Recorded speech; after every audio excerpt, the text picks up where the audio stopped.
জিজ্ঞাসা। সতীর্থ সরকারের।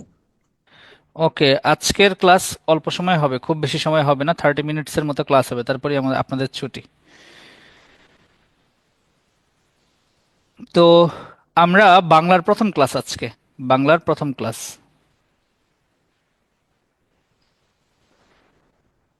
একজন প্রশ্ন করেছেন যে আমি যে প্রপার্টি লয়ের যে এক্সামগুলো নিব আপনাদেরকে, ওইটাকে প্রিলি নাকি রিটেন, এমন কোনো একটা প্রশ্ন হয়তো বা। এটা হচ্ছে প্রপার্টি লয়ের প্রিলিমিনারি পরীক্ষা নিব। হ্যাঁ, আমি বলে দিছিলাম হয়তো বা আগের ক্লাসে, আবারও মনে করিয়ে দিই। প্রপার্টি কত লয়ের নাম্বারের হবে? জি। প্রশ্ন করছে ওই আপুটা যে কত নাম্বারের হবে আর কি, আচ্ছা, এমসিকিউটা কত কত নাম্বারের নাম্বার? হবে, সরি, কত নাম্বার বলতে আমি তো ইন্ডিভিজুয়ালি প্রত্যেকটা সাবজেক্টের জন্য একটা করে পরীক্ষা নিব। তো 20 নম্বরের করে পরীক্ষা নিব, 20 মার্কস। 20 নম্বরের করে পরীক্ষা, তার মানে 5টা সাবজেক্ট 100 মার্কসের পরীক্ষা হবে। 20 20 করে করে হবে, প্রত্যেকটা সাবজেক্ট 20 নম্বর করে করে। পরে যদি সময় পাই, তখন এমনও হইতে পারে যে যদি সময় পাই, তখন শেষ পরীক্ষাটার পরে আবার 5টা সাবজেক্ট নিয়ে আবার একটা পরীক্ষা নিয়ে নিলাম, যে সম্পূর্ণ প্রপার্টি ল। তাইলে আরেকটা রিভিশন দেওয়ার সুযোগ পেলেন আপনারা। ওকে, বাংলার জন্য আমাদের প্রিলিমিনারি আর রিটেন। আমরা প্রিলিমিনারিটা আগে চিন্তা করি। পাঁচ পাঁচ দুই ভাগে ভাগ করলাম। পাঁচ আসবে হচ্ছে ব্যাকরণ থেকে, প্রিলি। আর এই পাঁচ আসবে হচ্ছে সাহিত্য অংশ থেকে। তো এই 5 নম্বরের ব্যাকরণ অংশের জন্য কিন্তু আমরা সব পড়তে যাব না, তাহলে কিন্তু আমরা গুলাই ফেলবো এবং আমাদের ভুল হওয়ার সম্ভাবনা বেশি থাকবে। ব্যাকরণের জন্য আমরা 5 থেকে 6টা ব্যাকরণের টপিক খুব ভালো করে দেখবো, 5 থেকে 6টা। আর বাকি যেই টপিকগুলো আরো 5 থেকে 6টা, ওগুলো আমরা হচ্ছে মিডিয়াম স্টাইলে দেখবো, যে হচ্ছে মানে আসলে যাতে উত্তর করতে পারি এরকম। বাট এই 5 থেকে 6টা খুব ভালো করে দেখতে হবে। গুরুত্বপূর্ণ যে 5 থেকে 6টা, যেমন হচ্ছে আপনার অব্যয় পদ। অব্যয় পদ নিয়ে অনেক প্রশ্ন আসে না, বলেন তো, যারা একটু ঘাটাঘাটি করছেন প্রশ্ন ব্যাংক। জি ভাইয়া। জি। অব্যয় পদ নিয়ে প্রচুর প্রশ্ন করে, এবং অব্যয় পদের প্রশ্নগুলো এমন হয় যেগুলো পারার কথা ছিল, বাট রিভিশনের অভাবে পারি নাই, এরকম প্রশ্ন হয়। যেমন বলে, যেমন হচ্ছে ধরেন একটা বলল, যেমন অব্যয়পদ বললে তো আমরা শুধুমাত্র এই ছোট ছোট অব্যয়পদ গুলা কি বুঝি, অথবা, এবং, বাট এর বাইরেও তো আরো কিছু অব্যয়পদ আছে, ওইগুলো একটু ক্রিটিক্যাল গুলা। জি। অব্যয়পদ থেকে ইম্পর্টেন্ট, অব্যয়পদটা ভালো করে পড়তে হয়। অব্যয়পদ ইম্পর্টেন্ট মানে টেকনিক্যালি আমি বললাম যেটা পদ প্রকরণ, এটার মূল টপিকটা যেটা, মানে পদের শ্রেণীবিন্যাস, এটা খুব ভালো করে আমরা দেখব। তারপর আর গুরুত্বপূর্ণ টপিক আছে কি বাংলায় ব্যাকরণে, যেমন আপনার সমাস। সমাসটা ভালো করে দেখতে হবে, যদিও সমাস অনেকে স্কিপ করে, বাট পুরা সমাসটা স্কিপ করার দরকার নাই। সমাসের 60 to 70% সুন্দর করে চাইলে পড়া যায়, বাকি 30% আপনি স্কিপ করবেন, যেটা ধরেন বুঝবেন না, বাট 60 to 70% সুন্দর করে পড়া যায়। সমাসটা পড়বো আমরা। তারপরে হচ্ছে, আচ্ছা আমি একটু দেখে বলি, সমাস। তারপরে আর আছে যেমন ধরেন উপসর্গ। উপসর্গ। উপসর্গ। তারপরে কারক বিভক্তি। এগুলো আমরা একটু ভালো করে পড়বো, যেগুলো বেশি গুরুত্বপূর্ণ। বিভক্তি। তারপরে হচ্ছে আপনার, ওকে, এবার মজার ব্যাপার দেখেন, ইংলিশ লিটারেচার, ইংলিশের মতো বাংলাতেও এই যে 5 নম্বর, এই পুরো 5 নম্বর কি পিওর ব্যাকরণ থেকে আসবে, নাকি এখান থেকে আবার মুখস্থ অংশ থেকেও আসবে? মুখস্থ অংশ থেকেও আসবে, মুখস্থ অংশ দুটো হবে। থেকেও আসবে না। মুখস্থ অংশ থেকেই মুখস্থ প্রায় কি? 2 থেকে 3টা চলে আসে।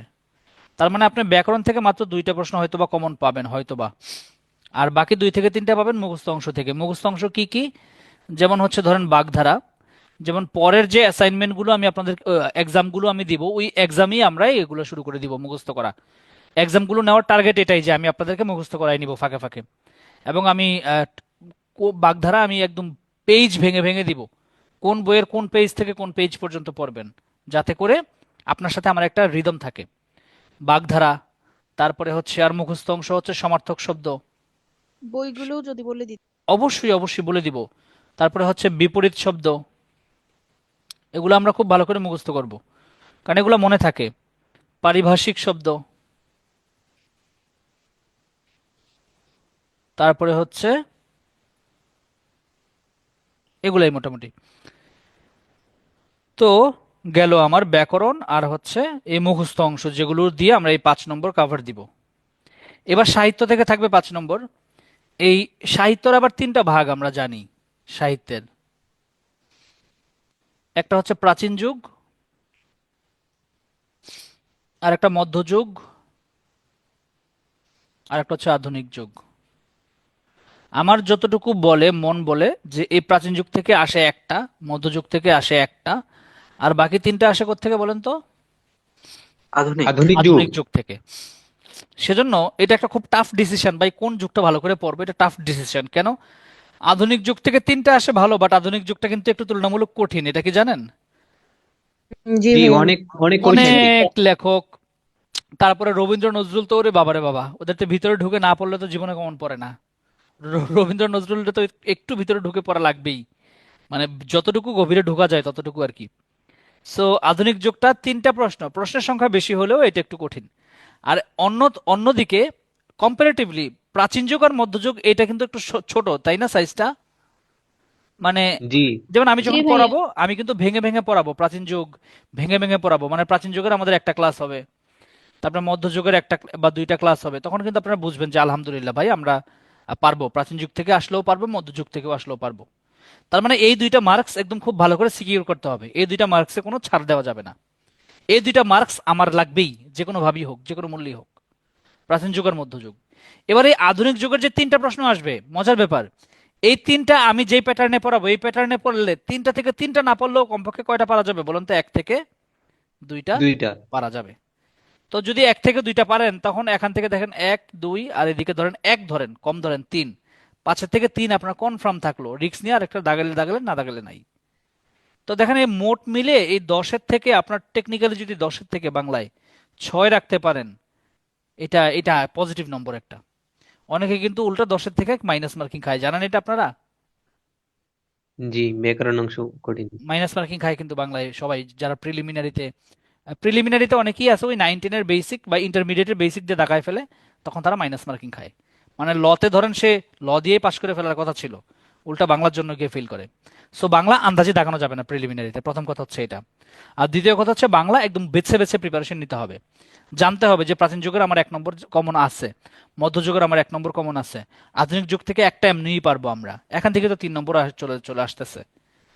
তারপরে এই যে ব্যাকরণের যে দুইটা থেকে একটা পারা যাবে কমপক্ষে, এই সমার্থক শব্দ বিপরীত শব্দ এগুলা অপশন দেখলে বুদ্ধি করে 3টা থেকে 2টা পারা যাবে। এভাবে আমার 6 হলি আলহামদুলিল্লাহ, এর বেশি হলে তো আরো ডাবল আলহামদুলিল্লাহ। ভাইয়া, জি আপু। ব্যাকরণ অংশ ধ্বনিতত্ত্বটাও একটু ইম্পর্টেন্ট আমার কাছে যেটা মনে হয়েছে। হ্যাঁ হ্যাঁ, ধ্বনিতত্ত্বটা ইম্পর্টেন্ট, আর একটা আছে ইম্পর্টেন্ট, সেটা হচ্ছে ধ্বনিতত্ত্ব বাক্য। ইম্পর্টেন্ট। বাক্য। বাক্যর থেকেও বেশি ইম্পর্টেন্ট হচ্ছে আরেকটা, সেটা হচ্ছে আপনার সে শব্দের ধ্বনির পরিবর্তন। ধ্বনি কোনটা পরিবর্তন। কোনটা বুঝতে পারছেন এই টপিকটা? জি, অসমী ভবন, সমী বিষমী ভবন, ভবন।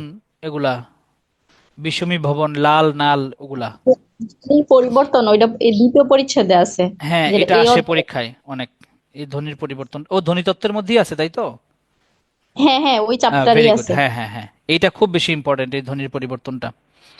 তারপরে শব্দও কিন্তু ইম্পর্টেন্ট, তাই না? শব্দ ইম্পর্টেন্ট কিন্তু, শব্দ থেকে প্রশ্ন আসে।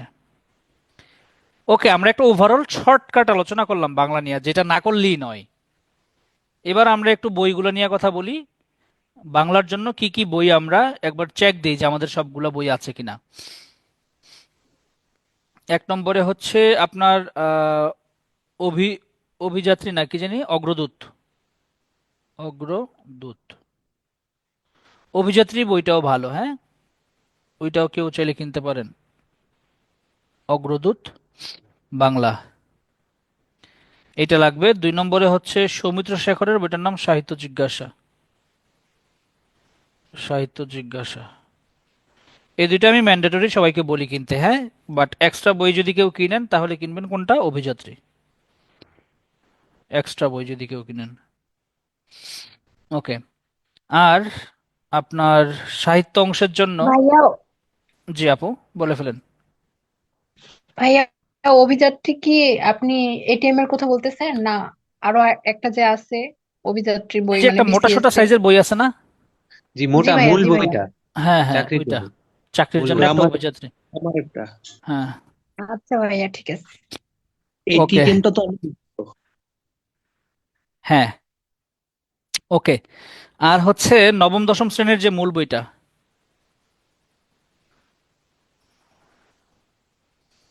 এগুলো আমার লাগবেই ম্যান্ডেটরি। এর বাইরে হচ্ছে আপনার সাহিত্য পাঠ নামে একটা বই আছে না? কোনটা এটা বলেন তো? একাদশ রামের দ্বাদশ ঘোষ। শ্রেণী। একাদশ হ্যাঁ, দ্বাদশ শ্রেণীর ওই যে এবং এক, নবম দশম শ্রেণীর বাংলা সাহিত্য হ্যাঁ, একাদশ কবিতা। দ্বাদশ আর হচ্ছে নবম দশম। এটা হচ্ছে ম্যান্ডেটরি না, বাট এটা যারা বুদ্ধিমান তারা সংগ্রহ করবেন। হ্যাঁ, এটা ম্যান্ডেটরি না, ঠিক আছে? এটা কিনতেই হবে এরকম না, বাট যারা বুদ্ধিমান আপনাদের মধ্যে তারা এটা কিনে ফেলবেন, বিকজ এগুলো বোর্ড বই। এগুলো বোর্ড বই, সো যারা প্রশ্ন করতে বসবে তারা কিন্তু বলবে না যে যাও একটা অগ্রদূত বাংলা নিয়ে আসো নীলক্ষেত থেকে, যাও একটা ইয়া নিয়ে আসো। তারা বলবে যে বোর্ড বই দাও হাতে। তারা প্রশ্ন করবে বোর্ড বই থেকে, বাট আমাদের এগুলো থেকে কমন ফেলতে হবে, বিষয়টা হচ্ছে এরকম। তো এই সাহিত্য পাঠ থেকে আমরা সবকিছু পড়তে যাব না। সাহিত্য পাঠ থেকে আমরা শুধুমাত্র লেখকদের জীবনীটা একবার দেখে নিব, যে কোনো কিছু বাকি রইলো কিনা আমার। ভাইয়া ওকে, বই সাহিত্যের জন্য কোন বই? কোনটা কোনটা? সাহিত্যের জন্য কোন? সাহিত্য। সাহিত্যের জন্য কোন? আচ্ছা, সাহিত্যের জন্য অলরেডি বলে ফেলছি। সাহিত্যের জন্য এই যে অগ্রদূত বাংলা আছে, ওইটা এটার মধ্যেই সাহিত্য আছে। হ্যাঁ, তারপরে এই সাহিত্য জিজ্ঞাসা যেটা, ওইটার মধ্যেই সাহিত্য আছে, মানে এই যে ডক্টর সৌমিত্র শেখরের যে বইটা, এটার মধ্যে সাহিত্য অংশ আছে, তাহলেই হবে। তারপরে এই যে অগ্রদূত বাংলা, এটার মধ্যেও সাহিত্য অংশ আছে। হ্যাঁ, কোনো সমস্যা নেই। এই দুইটা, ব্যাকরণ সাহিত্য দুইটার জন্যই। ভাইয়া ওই হায়াত মাহমুদের বইটা কেমন ভাইয়া? হায়াত মাহমুদের বইটা ভালো বই। ওইটা কি ব্যাকরণের জন্য বলতেছেন? ভাইয়া ওইটা দুইটা পার্টি তো আছে মনে হয়, ব্যাকরণ আর আবার সাহিত্য দুইটা হ্যাঁ হ্যাঁ, দুইটা। ভালো বই আমার কাছে ছিল। আমার কাছে ছিল হায়াত মাহমুদের বইটা, ওটা ভালো বই। ব্যাকরণের জন্য আমি এটা দেখতাম, খারাপ না, খুব ভালো বই। জি ভাই, বইটা অনেক ভালো। খুবই ভালো কোয়ালিটির বই। হায়াত ভাইয়া, মাহমুদ তো হায়াত মাহমুদি, সুশিক্ষা উনি তো বস। ভাইয়া, জি আপু। আমার কাছে হচ্ছে অগ্রদূত আছে আর অন্বেষণ কিনছি, ওই যে শাহরিয়ার শাওন ভাইয়ের বইটা। আচ্ছা আচ্ছা, খারাপ না, ভালো, চলবে ইনশাল্লাহ, সমস্যা নাই। অগ্রদূতের সাথে আপনি চেষ্টা করবেন ওই সৌমিত্র শেখর স্যারের বইটা নিয়ে নেওয়ার। হ্যাঁ, কারণ এটা এই সৌমিত্র শেখর স্যারের যে বইটা, এটা এটা একটা মাঝামাঝি জায়গায় পড়ছে। কোথায় পড়ছে বলেন তো? মাঝামাঝি জায়গায়। মাঝে মানে মাঝে এটাকে না বলতে পারেন আপনি বাজারের বই, আবার বোর্ড বই হিসেবে বললেও এটা কি হয় না বলেন তো? সিলেক্ট হয় না, মানে চাকরির প্রশ্ন দেয় নাই, কিন্তু মানে সব আলোচনা করা আছে। হ্যাঁ, এরকম, মানে এটাকে মাঝামাঝি জায়গায় বলতে পারেন। এটা না একদম বাজারের বই, আবার এটাকে বোর্ড বইও বলা যায়, কারণ অনেকে অনার্স করে যারা বাংলায়, অথবা বাংলা বাংলা বিষয়ে পড়ে যারা অনার্সে, এরাও অনেকে সৌমিত্র শেখর স্যারের বইটা পড়ে পরীক্ষার জন্য। ডান। এবার চলেন আমরা আমাদের কোর্স প্ল্যানটা একটু শেয়ার করি। কোর্সটা বাংলাটা আমরা কিভাবে পড়বো। বাংলাটা আমি পড়বো দুইটা স্টাইলে আমরা, ওকে? আমি নিজে ব্যক্তিগত দায়িত্বে আপনাদের সাহিত্য অংশ এবং গ্রামার অংশ সুন্দর করে আলোচনা করব, ক্লাসের মধ্যে বোঝাবো, যাতে করে আপনাদের পড়তে কষ্ট না হয়। কিন্তু একই সাথে আমি আবার অনেকগুলো পড়া প্রতিদিনই দিয়ে দিব। যেমন এই সপ্তাহ পুরোটা আপনারা কি পড়বেন বলেন তো? এই সপ্তাহ পুরোটা বাংলা। বাংলা পড়বেন। এই সপ্তাহ পুরোটাই বাংলা পড়বেন, কারণ এই সপ্তাহে আমার আজকে বাংলার 1 নম্বর ক্লাস, আরেকটা বাংলার ক্লাস আছে না? জি, পরশু। Very good. আর আপনারা কি অ্যাসাইনমেন্ট পেয়েছেন? কি অ্যাসাইনমেন্ট জমা দিতে হবে? জি, জি নাইন জি টেনের ভাইয়া। 3.1 3.2 9-10-এর, ক্লাস 9-10-এর 3. 3.1 আর হচ্ছে 3.2, দুইটা চ্যাপ্টার দিছি, কম না কিন্তু, যদিও আপনাদের জন্য এটা কোনো ব্যাপার না। ভাইয়া ভাইয়া একটা দেওয়া যায় না? একটা? আচ্ছা, যারা পারেন তারা দুইটা করবেন, আর যাদের ধরেন একটু সমস্যা হবে তারা একটা করবেন, কোনো সমস্যা নাই। ভাইয়া, এটা কি ভাইয়া 2.1 3.2 এটা কি মানে গণিত? হ্যাঁ, গণিত। এটা হচ্ছে হ্যাঁ, ম্যাথ। বর্গ সংক্রান্ত, আর এটা হচ্ছে ঘন সংক্রান্ত, যেগুলো আমরা করেছি লাস্ট ক্লাসে। মানে এটা হচ্ছে ওই যে ক্লাস 8-এর 4.1, আর এটা হচ্ছে ক্লাস 8-এর কোনটা বলেন তো? 4. 4.2। এই জন্য আপনাদের অঙ্ক করতে গিয়ে কোনো বিপদে পড়বেন না, আশা করি। বিপদে পড়লে আমি তো আছি। আচ্ছা, অ্যাসাইনমেন্ট গেল, আর অনুবাদ দিয়েছি দুইটা, দেখেছেন? জি, অনুবাদগুলা সুন্দর করে করবেন, চেষ্টা করবেন। একটা কবিতা অনুবাদ দিয়েছি, আর একটা গদ্য অনুবাদ দিয়েছি। এই যে আপনারা যারা বলবেন যে ভাইয়া রিটেনের প্রিপারেশন কিভাবে নিব, তাদেরকে বলি আমি, রিটেনের প্রিপারেশন ওই একদিনে নেওয়া সম্ভব না। আপনি প্রিলি পাস করার পরে আমি আপনাকে জীবনেও অনুবাদে ভালো করে দিতে পারবো না একদিনে, নেভার এভার পসিবল। আপনাকে এখন থেকেই একটু নাড়াচাড়া দিতে হবে, হাত হাত হাত পা। এই যে এখন যদি জি আপনি ভাই, এইগুলোর ক্ষেত্রে লং টাইম প্রসেস আছে লং টাইম এইগুলা। প্রসেস, রাইট, সেগুলো হঠাৎ করে সম্ভব না। সো আপনি ওই অনুবাদটা করতে গিয়ে দেখবেন, ফাইন্ড আউট করবেন আপনার কোথায় প্রবলেম হচ্ছে। গ্রামারে প্রবলেম হচ্ছে, আইডিয়া মেকিং এ প্রবলেম হচ্ছে, কনসেপ্টে প্রবলেম হচ্ছে, আপনার ভোকাবুলারিতে প্রবলেম হচ্ছে।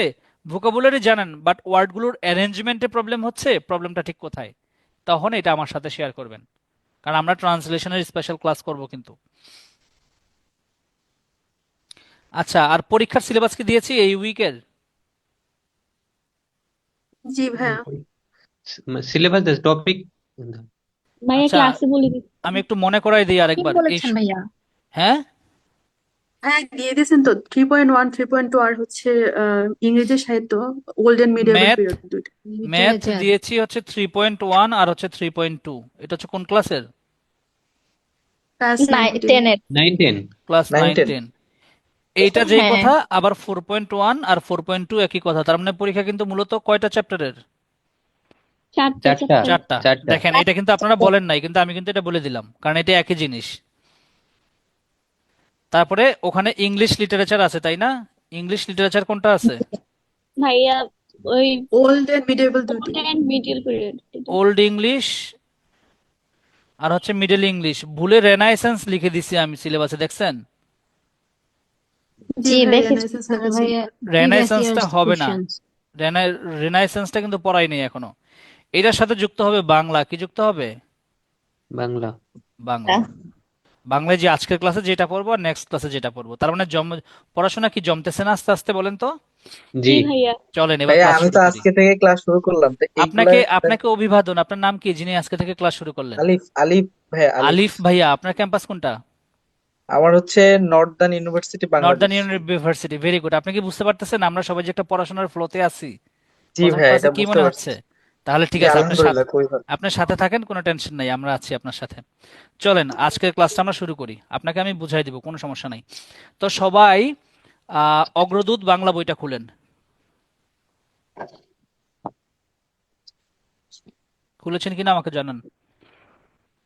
জি ভাইয়া। অগ্রদূত জি বাংলার আজকে খুলবেন হচ্ছে ব্যাকরণ অংশ। ব্যাকরণ অংশ কত নম্বর পেজে আপনাদের বইয়ে বের করেন তো? অগ্রদূত বাংলার ব্যাকরণ অংশ, মানে সাহিত্য না। 280 থেকে শুরু। আপনার বইয়ে 280, আমার বইয়ে 310। প্রথম টপিক হচ্ছে বাংলা ভাষা, দেখেছেন? তা জি নতুন ভাইয়া, বইয়ে 20। 320 নতুন বই। নতুন বইয়ে 320, আমার বইয়ে 310, মানে আমারটা নতুন বইয়ের একটু আগের এডিশন। আচ্ছা, আপনারা কি কেউ দয়া করে সূচিপত্রটা বের করতে পারবেন? জি জি স্যার। ভাই। সূচিপত্রটা সবাই জি একটু বের ভাইয়া। করেন। সূচিপত্রের দিকে তাকান, দেখেন তো একদম প্রথম টপিকটার নাম কি? বাংলা ভাষা। বাংলা ভাষা। বাংলা ভাষা। আচ্ছা, টপিকের ভিতরে না ঢুকেই উপর থেকে বলেন এই বাংলা ভাষার মধ্যে কি নিয়ে আলোচনা করা থাকতে পারে? ভাষা নিয়ে। ভাষা নিয়ে। মানে বাংলা বাংলা ভাষা, ভাষার উৎপত্তি বা বাংলা ভাষার উৎপত্তি, ওকে। তারপরে একটু নিচে আসেন, দেখেন বাংলা ভাষার রীতি আর একটা হচ্ছে ব্যাকরণ। তার মানে এখানে কি বলা থাকতে পারে এই দুইটা টপিকে? ব্যাকরণ কাকে বলে, বলে। অথবা ভাষার রীতি কি, ব্যাকরণটা কিভাবে আসলো, এগুলো থাকতে পারে। এবং এখানে এইটাও থাকতে পারে না বলেন তো, যে আহ, ব্যাকরণ রিলেটেড গ্রন্থ কোনটা সবার প্রথম, কোনটা তারপরে, থাকতে পারে কিনা? জি। যেমন জি ভাইয়া। অনেক সময় পরীক্ষায় কনফিউজিং অনেক প্রশ্ন পান না, যে বাঙালি কর্তৃক রচিত প্রথম ব্যাকরণ গ্রন্থ কোনটা, জি। বাংলা ভাষায় রচিত প্রথম ব্যাকরণ গ্রন্থ কোনটা, জি, এরকম থাকে। বাংলা ভাষায় রচিত প্রথম ব্যাকরণ গ্রন্থ কোনটা, আরেকটা হচ্ছে বাংলা ভাষার, বাংলা ভাষায় রচিত না, বাংলা ভাষী। ভাষার প্রথম ব্যাকরণ গ্রন্থ কোনটা। জি। এরকম অনেক প্যাচ আমাদের থাকে, এগুলো দেখবো আজকের ক্লাসে। তারপরের টপিকটা দেখেন, যে বাংলা ব্যাকরণের আলোচ্য বিষয় পেয়েছেন? জি। জি ভাইয়া। ওকে, এবার আমি কয়েকটা টপিক বলবো, এগুলো একটু দ্রুত দাগায় নিবেন সবাই, যেগুলো খুব গুরুত্বপূর্ণ। প্রথমেই দাগান ধ্বনি ও বর্ণ, সবাই দাগান দ্রুত। দাগানোর হলে আমাকে জানাবেন যে ভাই ডান। জি স্যার। জি ভাইয়া। ভাইয়া তারপরে দাগাবেন ধ্বনি পরিবর্তন। তারপরে দাগাবেন নত্য বিধান সত্য বিধান, পেয়েছেন কিনা বলেন? জি জি ভাইয়া। ভাইয়া। জি স্যার। ওকে। তারপরে হচ্ছে এগুলা কি বাম পাশে দাগাচ্ছেন নাকি ডান পাশে বইয়ের? বাম পাশে। বাম পাশে। ডান পাশে। আচ্ছা, আচ্ছা, ওকে, সমস্যা নেই, এক পাশে দাগাইলি হয়। কেন বললাম পরে বলবো এই কথাটা।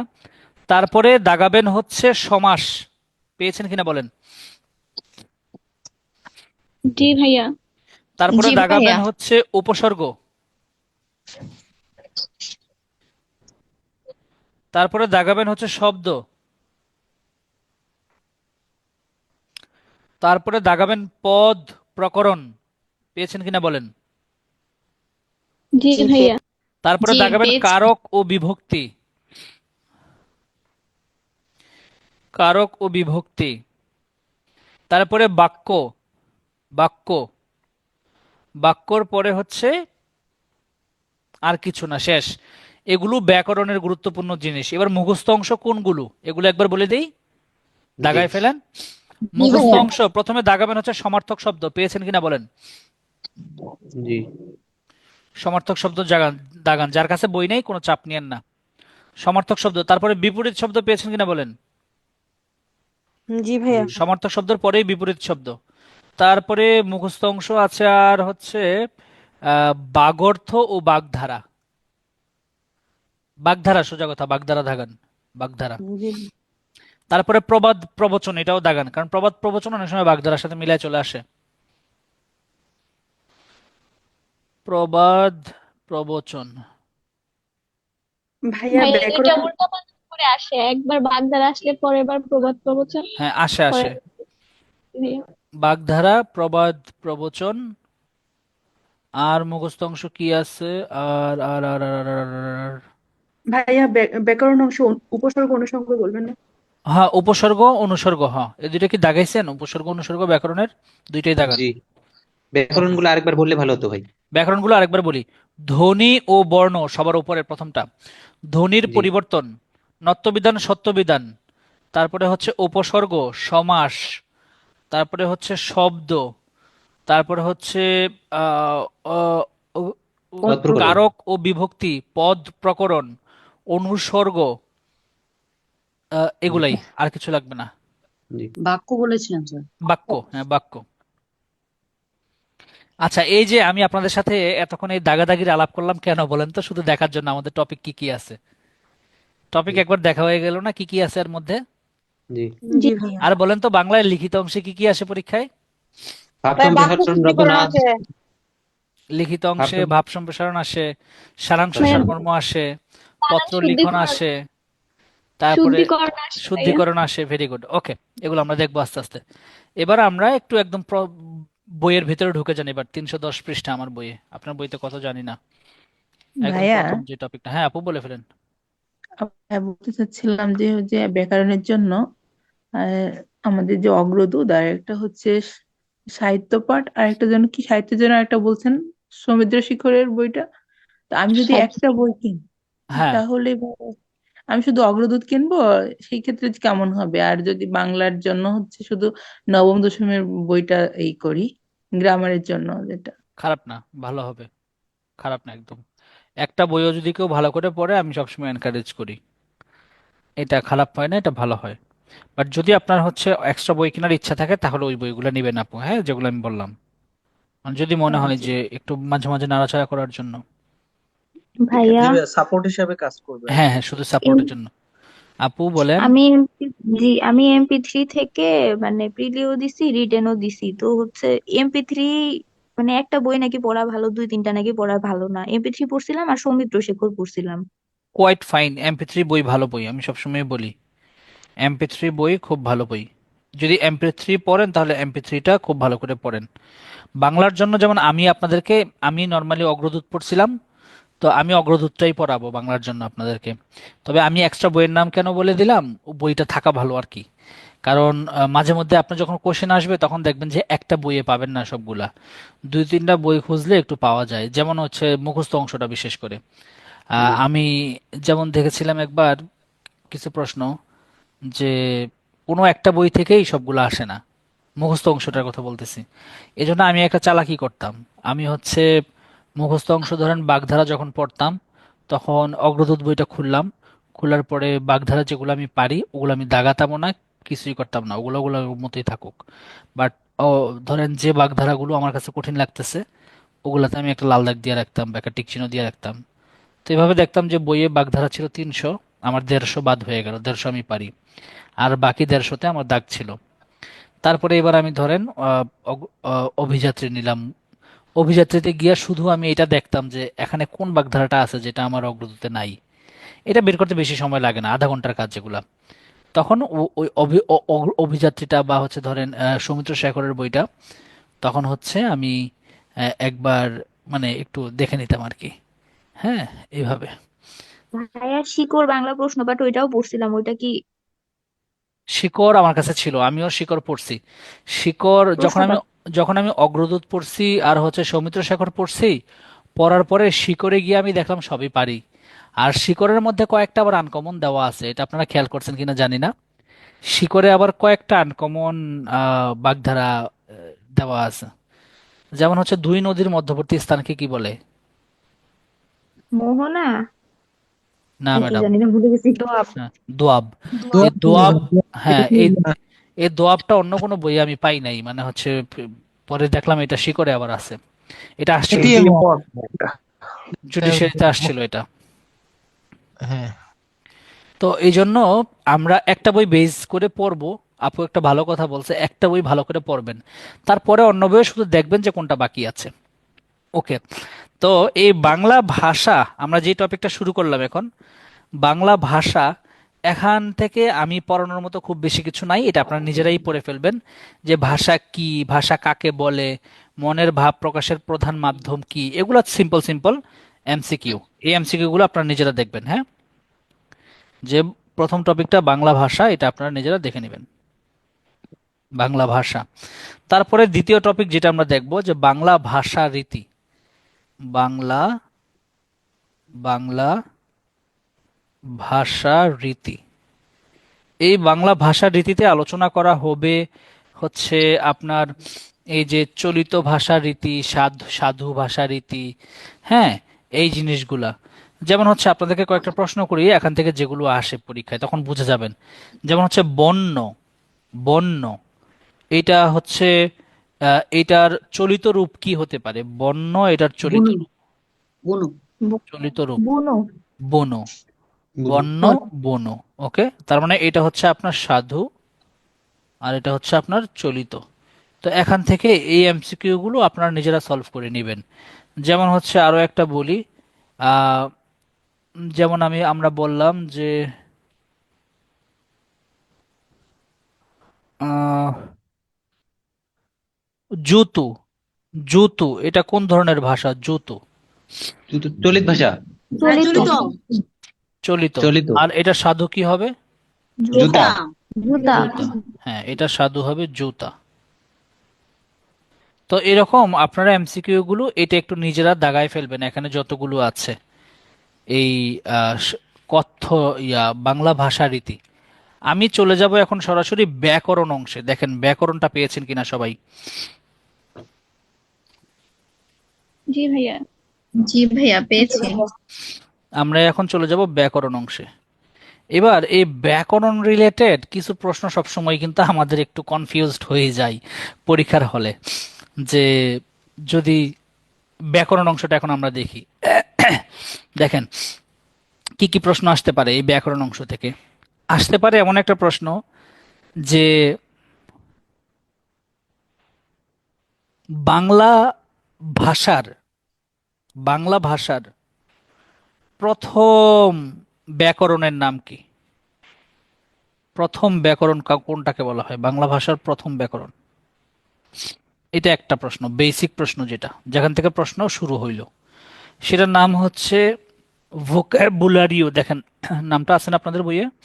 জি, ভোকাবুলারিও ভোকাবুলারিও, ভোলারিও এম ইএম আইডিওমা বেঙ্গালা আইডিওমা বেঙ্গালা, বেঙ্গালা, বেঙ্গাল্লা, ই পর্তুগিজ। ই পর্তুগিজ। তো ই পর্তুগিজ এই শব্দটা দেখেই তো বোঝা যায় যে এই বইটা মূলত আসলে কোন ভাষায় রচিত বলেন তো? পর্তুগিজ। পর্তুগিজ ভাষায় পর্তুগিজ ভাষায় রচিত, এটা পর্তুগিজ ভাষায় রচিত। তাহলে যদি বলি যে বাংলা ভাষার প্রথম ব্যাকরণ কোন ভাষায় রচিত? পর্তুগিজ ভাষায়। পর্তুগিজ ভাষায় ভাষায়। রচিত। অথচ এটা কোন ভাষার ব্যাকরণ?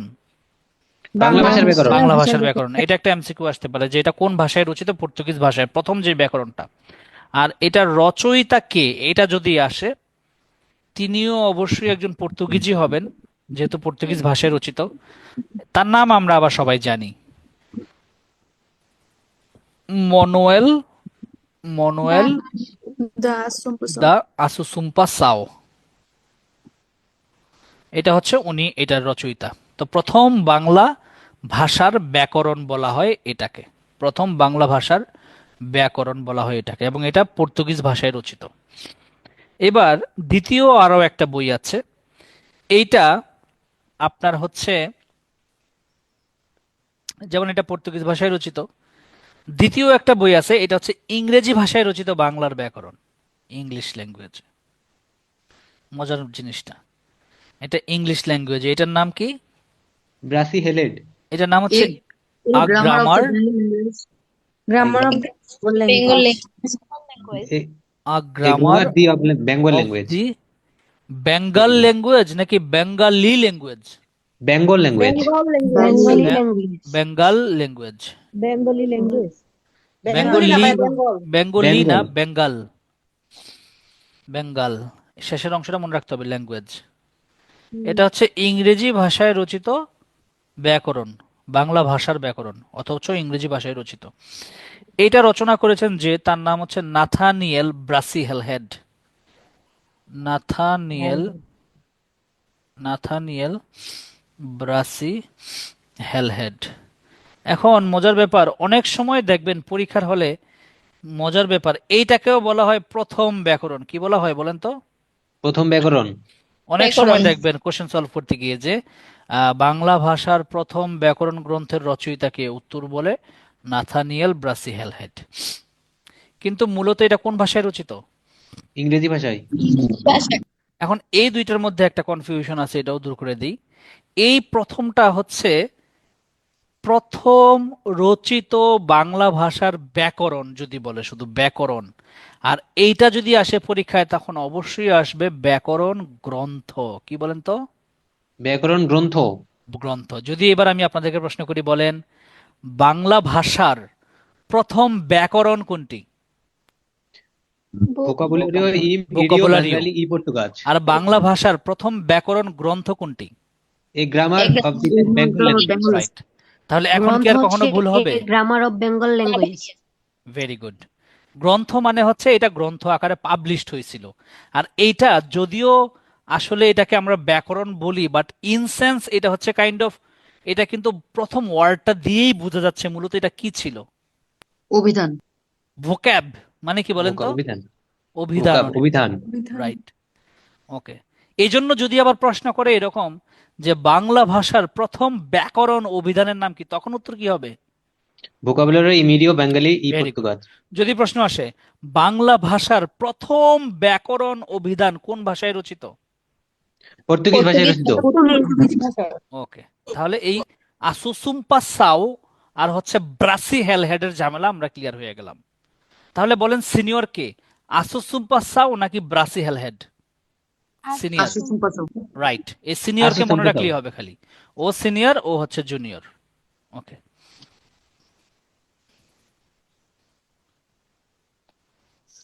ভাই গ্রন্থর হিসাবটা কি বললেন? কারণ প্রশ্নে তো দুইটারই গ্রন্থ লেখা আছে। নর্মালি যদি আপনার এরকম আসে, এটা হচ্ছে কনফিউজড যদি করে প্রশ্নটা, তখন এইরকম চূড়ান্ত ভাবে আসবে। কনফিউজড যদি করে, দুইটাকেই নর্মালি গ্রন্থ বলি আমরা।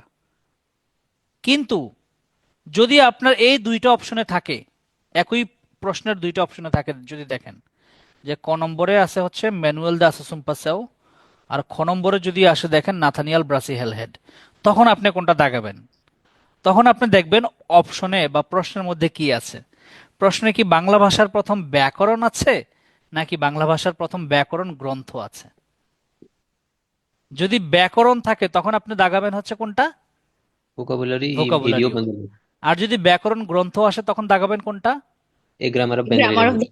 আর এটাকে গ্রন্থ বলা হচ্ছে এই কারণে, কারণ এটা আসলে পাবলিশড হয়েছিল গ্রন্থ আকারে, বাট এটা সর্বপ্রথম পাবলিশড হয় নাই, এটাকে পাওয়া গেছিল আর কি, এরকম অনেকটা, যেটা এটা পাওয়া গেছিল কোনোভাবে, ওরা পেয়েছিল এটাকে, বাট এটা ওই রকম গ্রন্থ আকারে পাবলিশড হয় নাই। স্যার তবে একটা মজার প্রশ্ন ব্যাপার, ছিল। বেশিরভাগ বইগুলোতে দুইটাকেই গ্রন্থ বলা হয়। কি বলা হয় বলেন তো? গ্রন্থ বলা হয়। দুইটাকেই গ্রন্থ বলা হয়। সেই ক্ষেত্রে প্রথম গ্রন্থ কোনটা বলবো আমরা? Vocabulary vocabulary. মিডিও রাইট, বেঙ্গলি। কোনো কনফিউজড হয়ে যাবে না। আমরা প্রশ্ন সলভ করলে কিন্তু আরো ক্লিয়ার হবে ইনশাল্লাহ। ভাইয়া তাহলে কি জি, দ্বিতীয়টা পাওয়া গেছিল না প্রথমটা? দুইটাই পাওয়া গেছিল আপু, সিরিয়ালি পাওয়া গেছিল। প্রথমে পাওয়া গেছে ম্যানুয়েল দা সুম্পা সেভেরটা, তারপরে পাওয়া গেছে নাথিয়াল ব্রাসি হেলাহেডেরটা। পাওয়া না গেলে আমরা কিভাবে পাবো? অবশ্যই পাওয়া গেছিল, দুইটাই পাওয়া গেছিল। কুল, আমরা কোশ্চেন সলভ করলে আরো ক্লিয়ার হয়ে যাবে। ওকে, তাহলে এতটুকু আমরা ক্লিয়ার যে বাংলা ভাষার ব্যাকরণ গ্রন্থ যদি বলি, প্রথমটা কোন ভাষায় রচিত ছিল, পর্তুগিজ ভাষায়। আর দ্বিতীয়টা কোন ভাষায় রচিত ছিল? ইংরেজি ভাষায়। ইংরেজি ভাষায়। প্রথমটা দেখলাম আমরা পর্তুগিজ, তারপরেরটা দেখলাম আমরা ইংলিশ।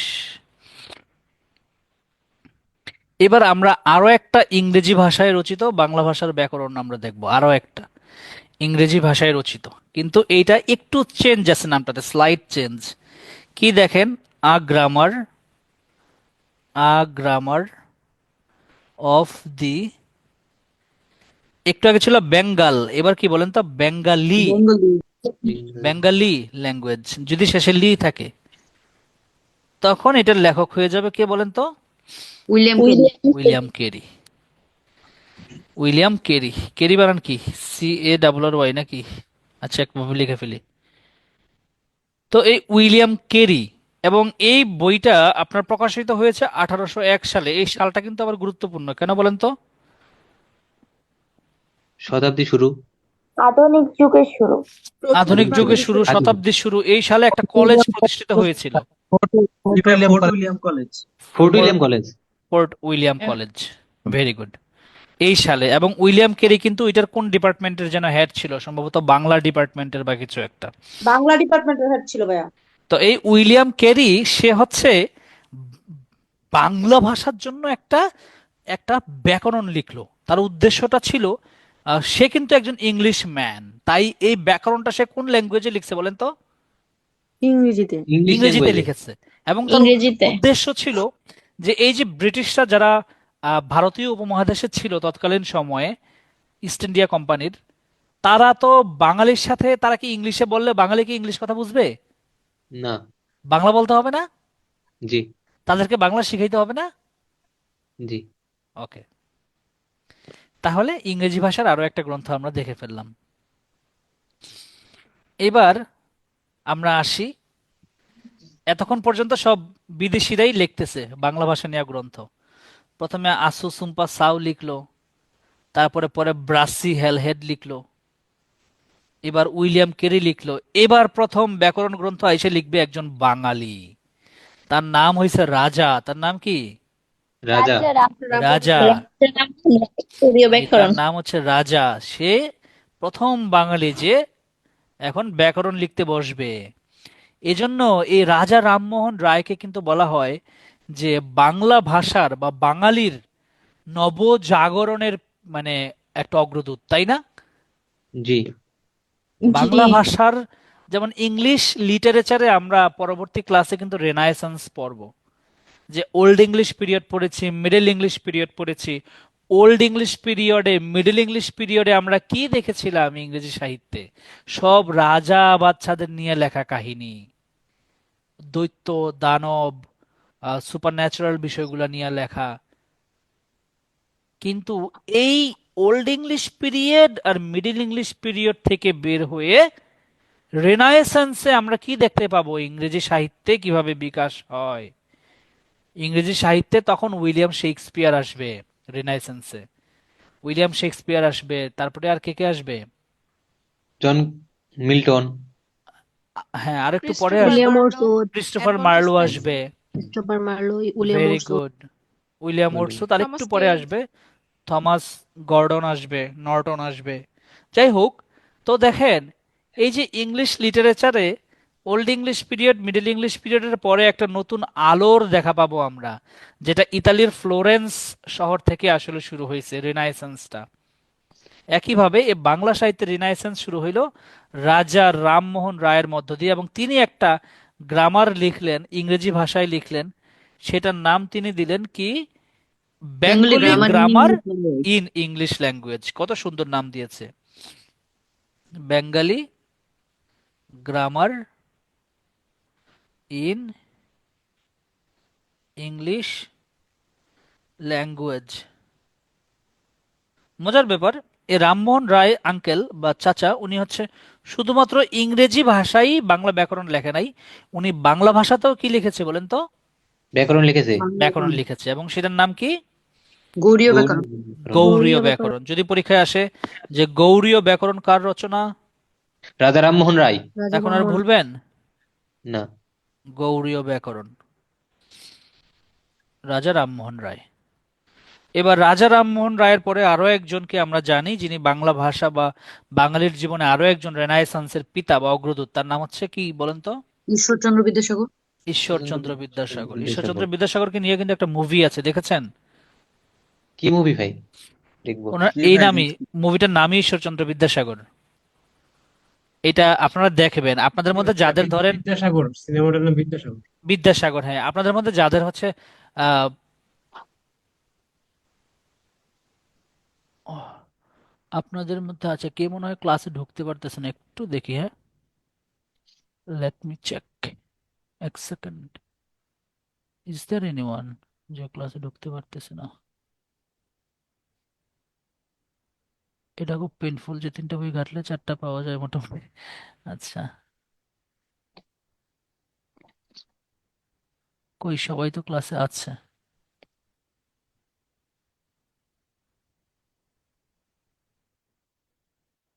ওকে, তো এই ঈশ্বরচন্দ্র বিদ্যাসাগর,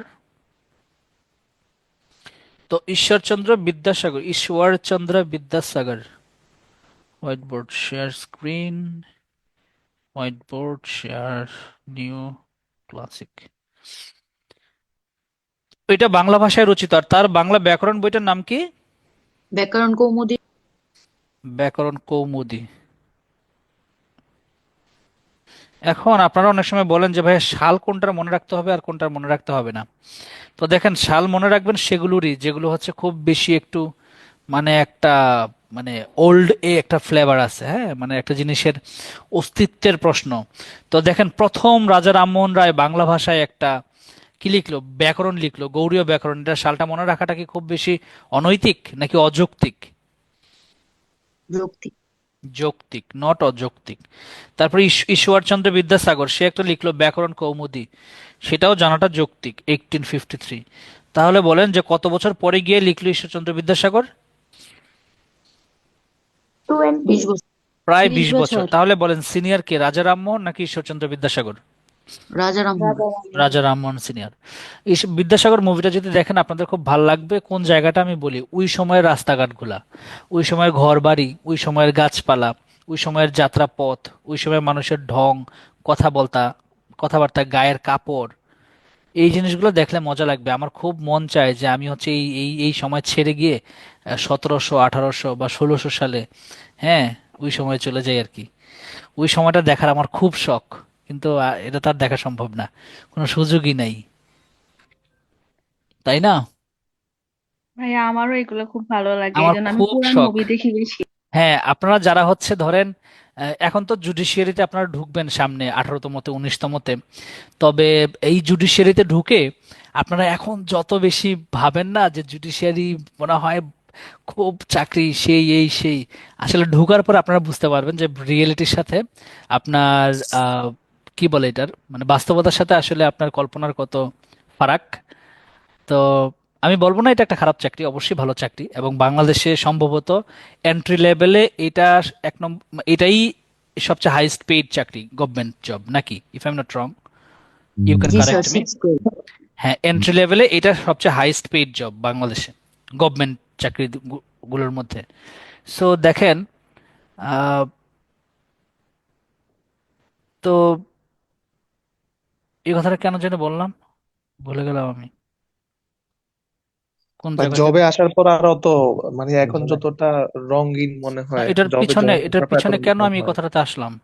আপনার প্রাচীন মুভি, সময়গুলো খুব ভালো লাগে ওই ঈশ্বরচন্দ্র সময়। বিদ্যাসাগরের মুভি।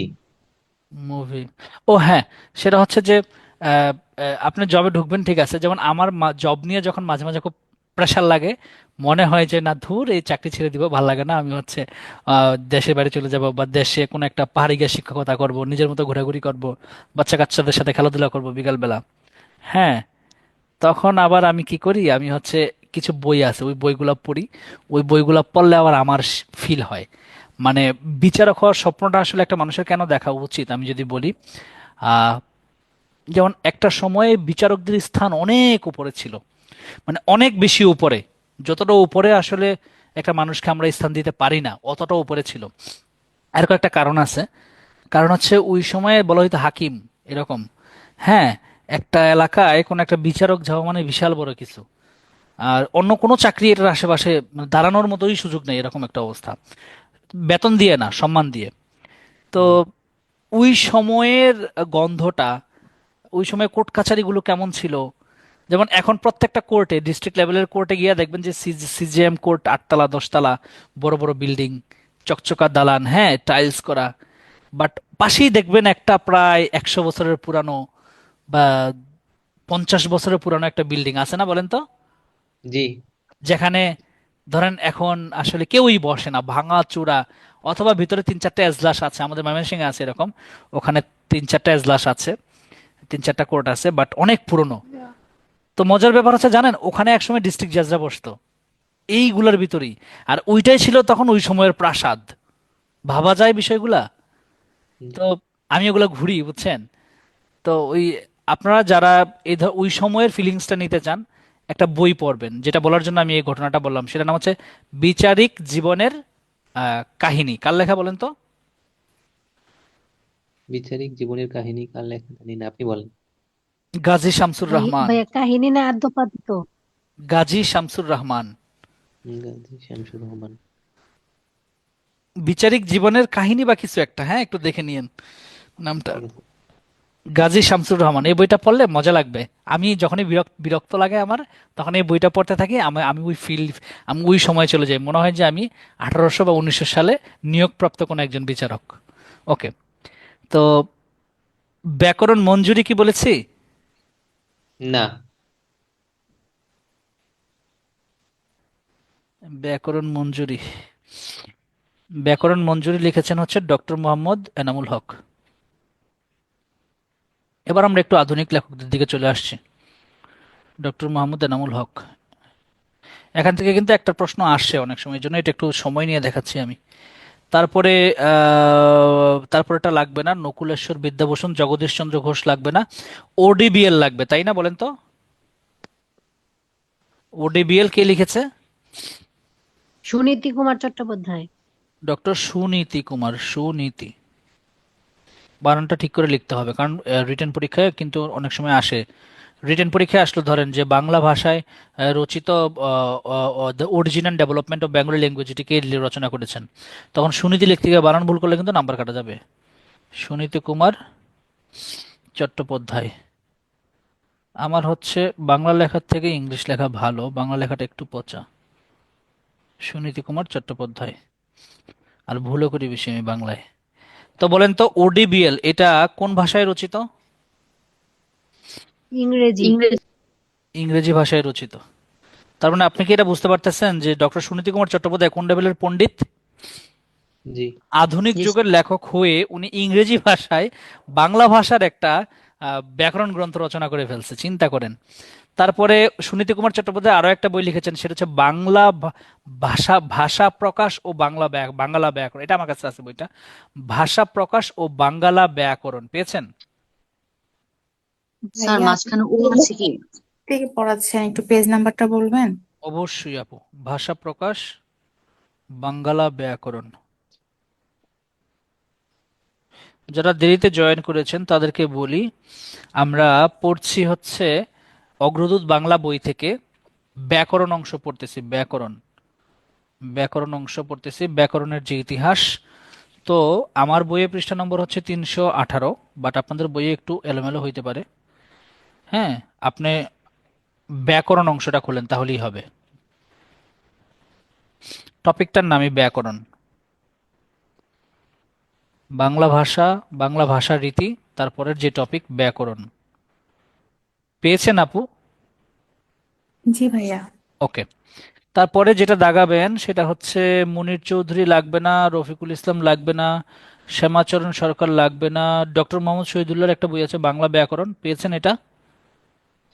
জি জি ভাইয়া ভাইয়া। এটাও দাগান। ওকে, এবার অভিধান নামে একটা টপিক আছে, দেখেন তো পেয়েছেন কিনা অভিধান।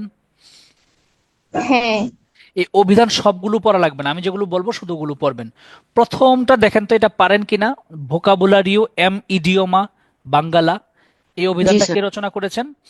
ম্যানুয়েল দা আশাশুম্পা সাউ। কিন্তু আপনাদের পড়তে হবে অন্য জিনিস, সেটা হচ্ছে এটা কত সালে রচনা করেছেন আশাশুম্পা সাউ? 1743। 1743। এই সালটার আশেপাশে কোনো সাল কি আপনাদের মনে পড়ে, কোনো গুরুত্বপূর্ণ ঘটনা ঘটছে দেখেন তো। 1743। শুনেন, যখনই ইতিহাস পড়বেন না, ইতিহাসটাকে এভাবে ভাগ করে ফেলবেন। এই যে 2000, 1900, 1800। 1757 সালে পলাশীর যুদ্ধ হয়েছিল, এটা জানেন? এই যে ভেরি গুড, একজন ভাইয়া কিন্তু খুব সুন্দর একটা সাল বলে দিল যে 1757 সালে পলাশীর যুদ্ধ হয়েছে, তার মানে এটার পরে 1800, 1700, 1600, 1500, এরকম একটা স্কেল মনের মধ্যে যাতে থাকে আপনাদের। হ্যাঁ, সব সাল তো মুখস্থ করা সম্ভব না, বাট একটু আইডিয়া থাকা লাগবে যে কোন সালের দিকে পৃথিবীতে কোন কোন বড় বড় ঘটনাগুলো ঘটছিল। ওকে, যেমন ইংলিশ লিটারেচারে 1500 সালের দিকে কি হয়েছিল বলেন তো? ইংলিশ লিটারেচারে 1500 সালের দিকে কি হয়েছিল?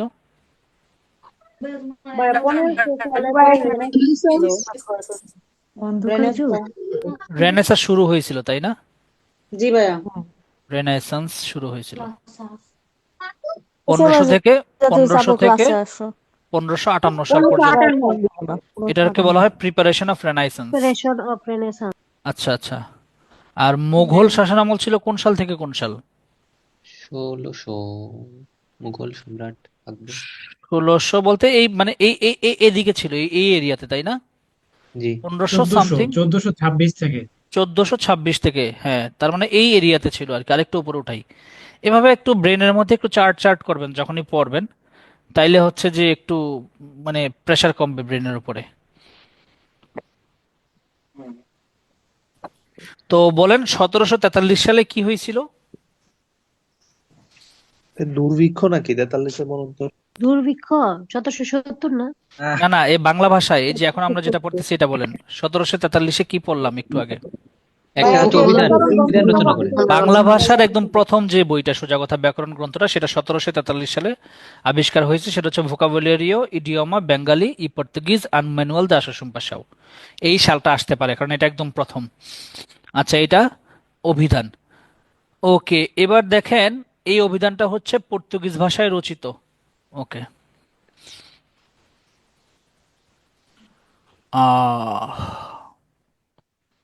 এবার এবার একটু দেখেন এটার আরেকটা দাগান যেটা আসতে পারে, সেটা হচ্ছে বাংলাদেশের আঞ্চলিক ভাষার অভিধান। এটা কে লিখেছে? এটা প্রচুর আসে পরীক্ষায়। বাংলাদেশের আঞ্চলিক ভাষার অভিধান ডান পাশে আছে দেখেন, ডক্টর মোহাম্মদ শহীদুল্লাহ। ডক্টর মোহাম্মদ শহীদুল্লাহ। এই বাংলাদেশের আঞ্চলিক ভাষার অভিধান, এটা আসে পরীক্ষায়। যেটা বলবো এটা দাগায় রাখেন, বাংলাদেশের আঞ্চলিক ভাষার অভিধান লিখেছেন ডক্টর মোহাম্মদ শহীদুল্লাহ। ওকে, এবার ভেতরে কিছু প্রশ্ন আছে, প্রশ্নগুলোর মধ্যে আমি কয়েকটা আপনাদেরকে করব আর বাকিগুলো আপনারা পড়ে নেবেন। যেমন আছে যে পানিনি তিনি কে ছিলেন? ব্যাকরণবিদ। মানে একজন ব্যাকরণবিদ ছিলেন পানিনি, বৈয়াকরণবিদ বলা হয় বা ব্যাকরণবিদ।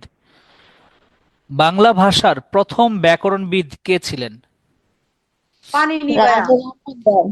বাংলা ভাষার প্রথম ব্যাকরণবিদ ও আচ্ছা, মনোয়েল দা। মনুয়েল দা আশাশুম্পা সাউ। ওকে, তারপরের প্রশ্ন করি যে দি origin and development of Bengali language, এই গ্রন্থটি কে রচনা করেছেন? ডক্টর সুনীতি কুমার চট্টোপাধ্যায়। রাজা রামমোহন রায় রচিত বাংলা ব্যাকরণের নাম কি? কৌমুদি ব্যাকরণ কে রচনা করেছেন? ব্যাকরণ মঞ্জুরি কার লেখা? ডক্টর মোহাম্মদ এনামুল হক। এই যে এই জিনিসগুলাই ঘুরায় ফিরে আসবে। বাংলাদেশের আঞ্চলিক ভাষার অভিধান সম্পাদনা করেছেন কে? ডক্টর মোহাম্মদ শহীদুল্লাহ। মোহাম্মদ মোহাম্মদ শহীদুল্লাহ। শহীদুল্লাহ। বাংলা ভাষার প্রথম বাংলা ভাষায় বাংলা ভাষায় প্রথম অভিধান সংকলন করেন কে? বাংলা ভাষায় প্রথম অভিধান সংকলন করেন কে? 29 নাম্বার প্রশ্ন। এটা ইয়ার রামচন্দ্র অগ্রদূতের। বিদ্যাপতি। হ্যাঁ, এটা একটু দাগান সবাই, এটা লিখে রাখেন। এটা 41তম বিসিএস এ আসছে। যে অভিধান তো আমরা একটু আগে দেখলাম যে ভোকাবুলারিও ইডিওমা, এটা পর্তুগিজ ভাষায় রচিত বাংলা ভাষার প্রথম অভিধান। কিন্তু যদি বলি যে বাংলা ভাষার প্রথম অভিধান কোনটা বাংলা ভাষায়, সেটা হচ্ছে রামচন্দ্র বিদ্যাবাগীশের রচিত একটা অভিধান, সেটার নাম হচ্ছে বঙ্গ ভাষা বিধান। সেটার নাম লিখে রাখেন, বঙ্গ ভাষা বিধান। বিধান। এটা লিখেছেন রামচন্দ্র বিদ্যাবাগীশ, 1817 সালে কলকাতা থেকে প্রকাশিত হয়েছিল।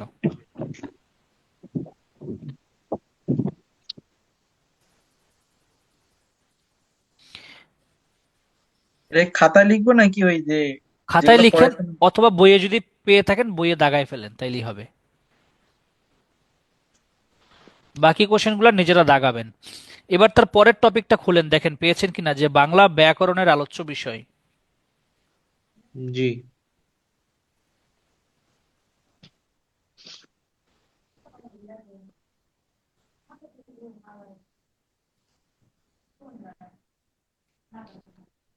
বাংলা ব্যাকরণের আলোচ্য বিষয়। তো এখন দেখেন, সকল ভাষারই আমরা জানি কি ব্যাকরণের আলোচ্য বিষয়টাকে কয়েকটা ভাগে ভাগ করা হয়। তো এই বাংলা ভাষার যে আলোচ্য বিষয়টা, এটাকে কয়েকটা ভাগে আমরা ক্লাস 9-10 বইয়েই পড়েছিলাম যে ভাগ করা যায়। যেমন প্রথম একটা ভাগ আমরা জানি যে ধ্বনিতত্ত্ব, একটা ব্যাকরণের আলোচ্য বিষয়। তারপরে হচ্ছে শব্দতত্ত্ব। আমি যেগুলো বলবো ওগুলো একটু ভালো করে দাগাবেন, তাইলেই হবে। শব্দতত্ত্ব অথবা রূপতত্ত্ব, শব্দতত্ত্বের অপর নাম। আরেকটা হচ্ছে অর্থতত্ত্ব। তারপর হচ্ছে বাক্যতত্ত্ব, বাক্যতত্ত্ব অথবা পদক্রম। ওকে, সিনটেক্সট, সিনটেক্সট। তারপরে হচ্ছে সিমান্টিক্স, সিমান্টিক্স। অর্থতত্ত্ব, এগুলোর ইংলিশ টার্মগুলো কিন্তু আসে পরীক্ষায় অনেক সময়, তাই না? দেখছেন কেউ? হ্যাঁ। এগুলো জি। কিন্তু অনেক জি সময় ভাইয়া, আসে। আছে। তারপরে জি ভাইয়া। রূপতত্ত্বর ইংলিশ কি? মরফোলজি। মরফোলজি। Morphology, morphology. তারপর হচ্ছে ধ্বনিতত্ত্ব, ফনোলজি। ফোনোলজি। ইংলিশ টার্মগুলো একটু দেখে নিব আমরা। ওকে। তো আরো একটা আছে ভাগ, ওইটার নাম হচ্ছে বলা হয় অভিধান তত্ত্ব। কি তত্ত্ব? অভিধান তত্ত্ব। অভিধান তত্ত্ব। যারা অভিধান লিখে তাদেরকে কি বলা হয় জানেন? অভিধান বেত্তা। ব্যাপার। না, লেক্সিকোগ্রাফার। সিগোগ্রাফার। আর অভিধান তত্ত্ব এটাকে বলা হয় লেক্সিকোগ্রাফি। লিজোকোগ্রাফি। এই লেক্সি শব্দটাই হচ্ছে আপনার অভিধান নিয়ে আর কি। যেমন হচ্ছে এই এই অভিধান তত্ত্বের একটা আলোচনার বিষয় হচ্ছে যে বাংলা ভাষায় যে ছন্দ টন্দ আছে না, ছন্দ, অলংকার, অলংকার। অলংকার, বিভিন্ন যে ছন্দগুলা, মাত্রাবৃত্ত, স্বরবৃত্ত, অক্ষরবৃত্ত, যদি বলে ছন্দ অলংকার কোন তত্ত্বের আলোচ্য বিষয়, উত্তর কি হবে? অভিধান তত্ত্বে। অভিধান তত্ত্ব। অভিধান তত্ত্ব। Very good. তারপরে যে বাক্যতত্ত্ব, যেটা এই বাক্যতত্ত্ব দেখেই বোঝা যাচ্ছে যেটার আলোচনা অবশ্যই হবে বাক্য নিয়ে। কি নিয়ে? বাক্য। বাক্য নিয়ে আলোচনা হবে। তো বাক্য, বাক্যের বিন্যাস, বাক্যের রূপান্তর, তারপরে আরো সুন্দর করে বললে, বাক্যটাকে আরো সুন্দর করে বললে বলা যায় বাচ্য। ওকে, যেমন কর্মবাচ্য, কর্তৃবাচ্য, আমরা তো একটা লাইন দেখি বুঝি এগুলা কোনটা কি। তারপরে এদিকে দাগাবেন হচ্ছে বাক্যতত্ত্বের মধ্যে এক্সেপশনাল, দাগাবেন হচ্ছে কারক। পেয়েছেন কিনা বলেন, কারক। প্রশ্ন আসতে পারে যে কারক কোন পদের আলোচ্য বিষয়? কারক বাক্যতত্ত্ব। বাক্যতত্ত্ব, হ্যাঁ, কারক। তারপরে এবার হ্যাঁ, যাই আমরা। হ্যাঁ কারক বলেন। কি বাক্যতত্ত্বের আলোচ্য বিষয়? হ্যাঁ, কারক তো বাক্যতত্ত্বের। শব্দতত্ত্ব তো যা বই। হ্যাঁ, এটা শব্দতত্ত্ব, রূপতত্ত্ব।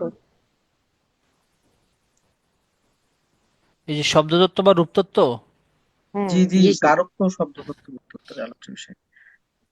আচ্ছা,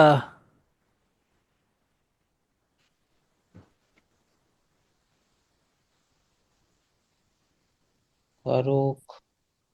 আচ্ছা, একটু কারকটা একটু ডান পাশে রাখি, হ্যাঁ, কারকটা নিয়ে আমরা একটু তাহলে ভাই দেখবো। অভিযাত্রী অভিযাত্রী বইতে কারকে বাক্য তত্ত্বে আলোচনা করা হয় বলা হয়েছে আচ্ছা, অভিযাত্রী কারকটা বই। নিয়ে আমরা একটু তাহলে একটু হালকা গবেষণা করবো, না সমস্যা নেই, কারকটা উপরে রাখলাম, হ্যাঁ। আপনাদের বইয়ে অগ্রদূতে কোনটা দেওয়া দেখেন তো, অগ্রদূতে কারক বা সমুদ্র শেখরের শব্দ বইটা তত্ত্ব জানা গেছে। শব- কারকেই দেয়া বাক্যচিত্রে। কারক শব্দতত্ত্বে দেওয়া। শব্দতত্ত্ব বা রূপতত্ত্ব? জি স্যার। অগ্রদূতে কারক বাক্য তত্ত্ব। ভাইয়া বাক্যতত্ত্বে দেওয়া। ভাইয়া অগ্রদূতে বাক্য তো আর অভিযাত্রীতে? কারক শব্দতত্ত্ব রূপতত্ত্ব দেয়া 9-10 বই কি দেওয়া আছে? 19 বইতে বাক্যতত্ত্বে দেওয়া আছে। তাইলে বাক্যতত্ত্বই পড়ি আমরা, 9-10 বই যেটা ওইটাই পড়তে হবে, কিছু করার নাই তো। জি, বই থেকে। 9-10 বইতে কোথায় বাক্যতত্ত্বে কারকের কথা বলা আছে আমাকে একটু কাইন্ডলি একটু বলতে বলেন, এই আপুটা হ্যাঁ, যদি বলতে। যেটি বললেন একটু বের করে দেখান তো। বলেই নাই, 19 বইয়ে ভাইয়া নাই। নাই নাই, 9 পেজে ভাইয়া কিন্তু নাই, নাই যে বললো বলা নেই। তাহলে সে কিভাবে বললো এটা? আচ্ছা, চাপ নাই, ভাই কোনো ব্যাপার না, 99 আমরা এটা বের করে ফেলবো, কোনো সমস্যা নাই। বলা আছে। এটা আমি নিজ দায়িত্বে বের করে দিব না আপনাদেরকে কোন তত্ত্বে। বিশ্লেষণ বাক্যের যোগ্যতা এগুলা হচ্ছে বাক্যতত্ত্বের আলোচ্য বিষয় এভাবে দিচ্ছে। ওকে, কোনো চাপ নাই, কারকটা আমার দায়িত্ব, হ্যাঁ, কারকটা আমি দেখতেছি। এবার আমরা অর্থতত্ত্বগুলো একটু দেখি, চলেন। অর্থতত্ত্বের ভিতরে যেগুলো থাকবে এটা আমাদের আমরা মনে রাখতে পারবো, এক্সেপশনাল গুলো শুধু বলবো, যেমন শব্দের অর্থ বিচার, বাক্যের অর্থ বিচার, তারপরে অর্থের বিভিন্ন প্রকারভেদ। কিন্তু অর্থতত্ত্বের মধ্যে যেগুলো এক্সেপশনাল, যেমন হচ্ছে বাগধারা, বাগধারা, তারপর হচ্ছে বিপরীত শব্দ, প্রতিশব্দ,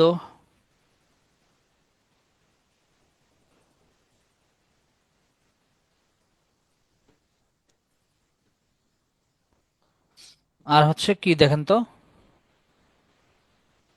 আসলে এগুলো থেকেই আসবে যে বাগধারা, বিপরীত শব্দ, প্রতিশব্দ কোন তত্ত্বের আলোচ্য বিষয়।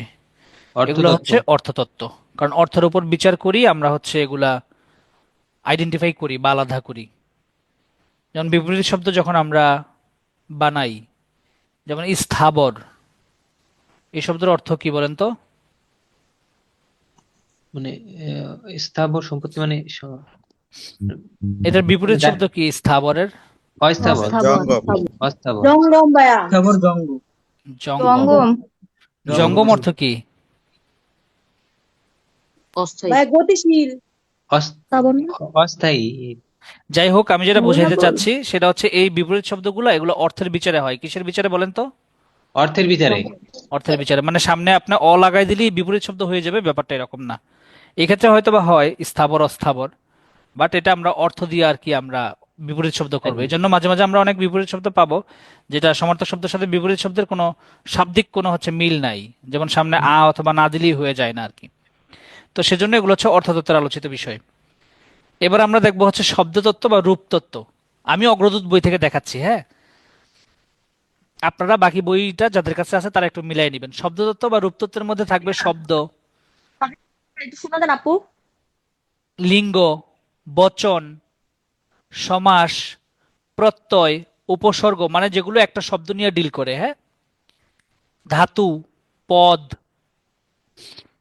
সমাস, বচন, পারিভাষিক শব্দ, তারপর বিভিন্ন পদ, বিশেষ্য পদ, বিশেষণ পদ, সর্বনাম, অব্যয়, ক্রিয়া, অনুজ্ঞা, ক্রিয়ার কাল, এগুলো হচ্ছে শব্দতত্ত্ব বা রূপতত্ত্বের আলোচিত বিষয়। এবার আমরা ধ্বনিতত্ত্বে আসি। ধ্বনিতত্ত্ব থেকে প্রশ্ন আসে পরীক্ষায় সবচেয়ে বেশি। ধ্বনিতত্ত্বের কোন জায়গা থেকে আসে বলেন তো? নত্য সত্য বিধান। নত্য সত্য বিধান থেকে আসে। যে নত্য সত্য বিধান এটা কোন তত্ত্বের আলোচিত বিষয়? ধ্বনিতত্ত্ব। নত্য সত্য বিধান কোন তত্ত্বের আলোচিত বিষয়? ধ্বনি তত্ত্ব।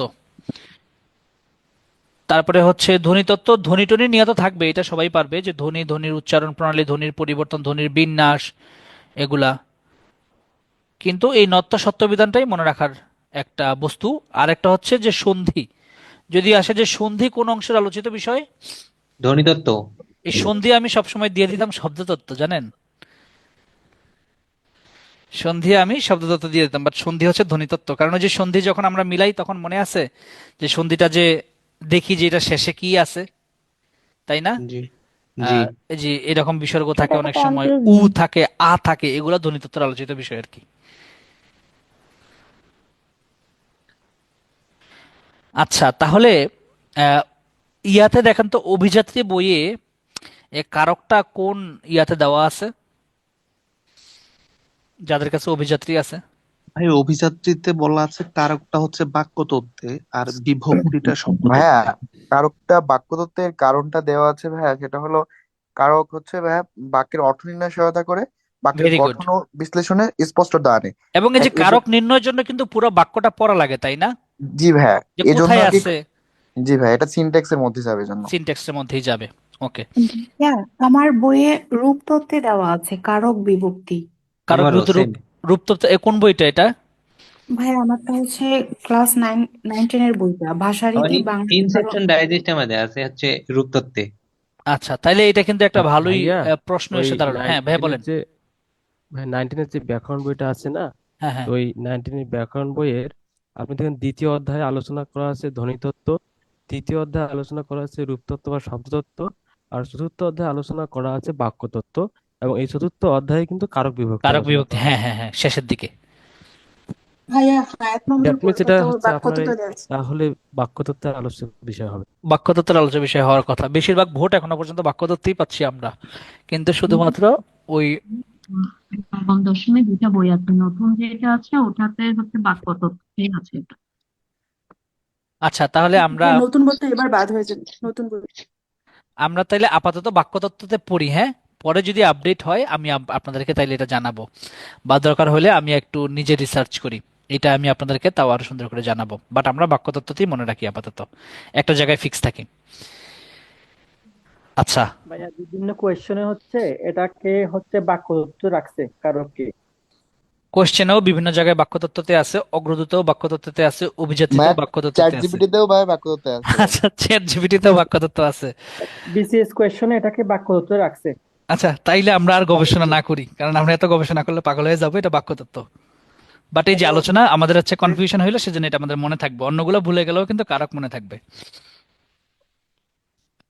আর বাংলা নিয়ে খুব বেশি গবেষণা করার দরকার নাই, কোনো চাপ নাই। বাংলা হচ্ছে আমাদের রিটেনে, এই ব্যাকরণ নিয়ে খুব বেশি ইয়া আসে না। রিটেনে ব্যাকরণ থেকে আসে খালি ডাইরেক্ট হচ্ছে ইয়া আপনার সংক্ষিপ্ত প্রশ্ন। কি আসে বলেন তো? সংক্ষিপ্ত প্রশ্ন। সংক্ষিপ্ত প্রশ্ন কেমন আসবে আমি বলি, হ্যাঁ। আসবে হচ্ছে বিষমী ভবন কাকে বলে, হ্যাঁ এরকম, কাকে বলে। তারপরে আসবে এরকম, ধরেন হচ্ছে আর কি কি প্রশ্ন আসে ব্যাকরণ থেকে, আসতে পারে।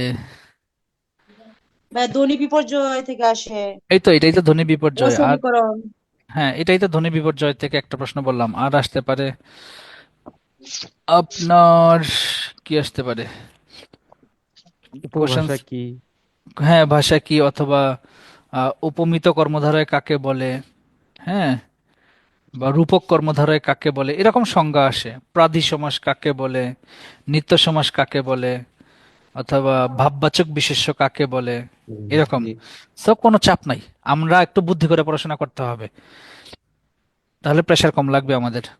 আর যারা হচ্ছে দেখবেন আপনাদের যাদের বড় ভাই বোন আছে, বন্ধু বান্ধব অলরেডি জুডিশিয়ারিতে ঢুকছে, তাদেরকে একটু জিজ্ঞাসা করবেন যে ভাই তুমি আসলে এগুলা কেমনে কি পড়ছো। ওরা কিন্তু বলে দিবে যে পটাপটনে যে এগুলো নিয়ে খুব বেশি প্রেশার নেওয়া যাবে না, রিল্যাক্সলি পড়তে হবে। তবে বিসিএস এর জন্য আবার এগুলো খুব পেইন নেওয়া লাগে, আমি যতটুকু জানি এই বাংলায় এগুলা। ওকে, এবার ধ্বনি ও বর্ণ নামে একটা টপিক আছে, দেখেন তো পেয়েছেন কিনা। জি স্যার। ওকে, ধ্বনি ও বর্ণ থেকে আমরা কি কি পড়ব এটা বলি। ধ্বনি ও বর্ণ থেকে একদম প্রথমেই দেখেন আছে যে আহ, মাত্রার উপর ভিত্তি করে বর্ণকে 3 ভাগে ভাগ করা হয়েছে, তাই না? একটা হচ্ছে মাত্রাবিহীন, আর একটা হচ্ছে অর্ধমাত্রা, আর একটা কি বলেন তো?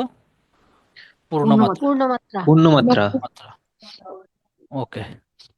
এবং বলা হচ্ছে যে মাত্রাবিহীন হচ্ছে 10টি, এটা আমরা মুখস্থ করে ফেলবো, আমার মুখস্থ ছিল পুরা। অর্ধমাত্রা হচ্ছে 8টি, আর পূর্ণমাত্রা হচ্ছে আপনার 32টি। এখন এই যে 32টি, এই মাত্রায় বিহীন যে আপনার 8-10টি, এই 10টির মধ্যে স্বরবর্ণ হচ্ছে 4টি, আর ব্যঞ্জন বর্ণ কয়টি হবে? 6টি। 6। ওকে। আর অর্ধমাত্রার যে 8টা আছে এর মধ্যে স্বরবর্ণ হচ্ছে আপনার একটা অর্ধমাত্রার, আর ব্যঞ্জন বর্ণের হচ্ছে আপনার 7টা।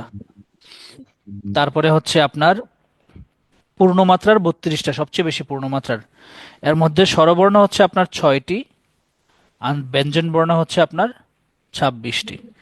এখন এগুলা ভেঙে ভেঙে আমি আর দেখাইলাম না যে মাত্রাহীন এই 4টি কোনটা কোনটা মাত্রাহীন। হ্যাঁ, যেমন এ, তারপরে হচ্ছে ওই, যেগুলোর উপর আমার মাত্রা দেওয়া লাগে না আর কি, ও, ও।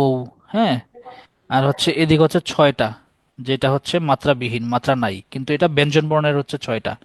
কোনটা ব্যঞ্জন বর্ণগুলো যেগুলোর উপর মাত্রা দেওয়া লাগে না? যেমন ও, তারপর হচ্ছে নিয়, তারপর হচ্ছে খণ্ডত্ব, তারপর হচ্ছে অনুস্বার, বিসর্গ, এগুলা, হ্যাঁ, চন্দ্রবিন্দু, এগুলা যেগুলোর উপরে আমি মাত্রা দিই না। এরকম ভাবে আমার স্বরবর্ণ 4টা আর ব্যঞ্জন বর্ণ হচ্ছে 6টা, মোট হচ্ছে আমার 10টা। এভাবে এগুলো একটু এইটা মুখস্থ করলেই হবে। আর যদি একটু ক্রিটিক্যাল কোশ্চেন আসে তাহলে এগুলো থেকে আসতে পারে, প্রশ্ন আসতে পারে এরকম, দেখেন তো, যে অর্ধমাত্রার স্বরবর্ণ কতটি? উত্তর কি হবে? একটি। অর্ধমাত্রার ব্যঞ্জন বর্ণ কতটি? 7টি। পূর্ণমাত্রার স্বরবর্ণ কতটি? 6টি। পূর্ণমাত্রার ব্যঞ্জন বর্ণ কতটি? 26টি। 26টি। ওকে। আর মোট বর্ণ কতটি? 50টি। 50টি। 50টির মধ্যে স্বরবর্ণ কতটি? 11টা। ব্যঞ্জন বর্ণ কতটি? 39। এই যে দেখেন স্বরবর্ণ কয়টা? 6, 4, 10, 1, 11। পেজ উল্টান, তারপরে পেজ উল্টানোর পরে এগুলার ভিতরে আর এগুলা পড়া লাগবে না, আপনারা একদম শেষের দিকে যান। শেষের দিকে গিয়ে দেখেন আপনাদের কোন কোন জায়গাগুলো পড়তে হবে। সেটা হচ্ছে দেখেন আছে অনুবর্ণ, তারপরে কার বর্ণ, পেয়েছেন কিনা? একদম শেষের দিকে অনুবর্ণ, কার বর্ণ পেয়েছেন? জি ভাইয়া। আর হচ্ছে একটা চার্ট দেখেন তো আছে কিনা, যে ঘোষ অঘোষের। জি ভাইয়া। এগুলা খুব বেশি দেখাবো না, হ্যাঁ, কারণ এগুলো আপনারা ছোটবেলা থেকে পড়ে আসছেন, এত বেশি সময় নষ্ট করার দরকার নাই। এই যে অঘোষ আর হচ্ছে ঘোষ, যেভাবে আমরা ভাগ করি আর কি, এদিকে 2টা ঘর আর ঘোষে 3টা ঘর,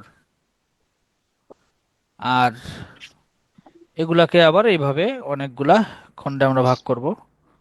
এই চারটা আমি মুখস্থ করে ফেলছিলাম ছোটবেলায়, তাই বড় হয়ে এটা আর মুখস্থ করা লাগে নাই আমার। তারপরে দিছিলাম কি মনে আছে? অল্প, মহা, অল্প, মহা, তারপরে কি বলেন তো? নাসিক্য। এটা ছোটবেলায় পড়েন নাই এমন কি আছেন? ভাইয়া এটা আমার কানের প্র্যাকটিসে এটা কিন্তু ছোটবেলায় আমরা সবাই পড়ি। আচ্ছা, কে যেন অনেক কথা বলতেছে। যাদের মানে মিউট করা নাই তাদের হ্যাঁ, অনেক গুরুত্বপূর্ণ কথা বলতেছে কে যেন ক্লাসে ঢুকে। ক্লাস শেষ হয়ে যাবে আর 5 মিনিট না, 4 মিনিটের মধ্যে, কোনো টেনশন নাই। New classic. তো এই যে অল্প, মহা, নাসিক্য। তারপরে এবার দিতে থাকেন ক, খ, গ, ঘ, ঙ, চ, ছ, জ, ঝ, নিয়, ট, ঠ, তারপরে কি বলেন তো? ট, ঠ, ড, ঢ, মূর্ধন্য, তাই না? মূর্ধন্য। জি ভাইয়া। ত, থ, দ, ধ, ন, আরো একটা সিরিয়াল আছে। ওকে, তো এখান থেকে আমরা এবার পরীক্ষা যদি আসে যে হচ্ছে যে এই যে জ, এটা কি ঘোষ নাকি অঘোষ বলেন? ঘোষ। ঘোষ, এই যে ঘোষের সিরিয়ালে পড়ছে। তারপর বলেন জ, এটা কি অল্প প্রাণ নাকি মহাপ্রাণ? জ অল্প প্রাণ। এই যে উপরে অল্প আছে, অল্প, আর এদিকে হচ্ছে মহা।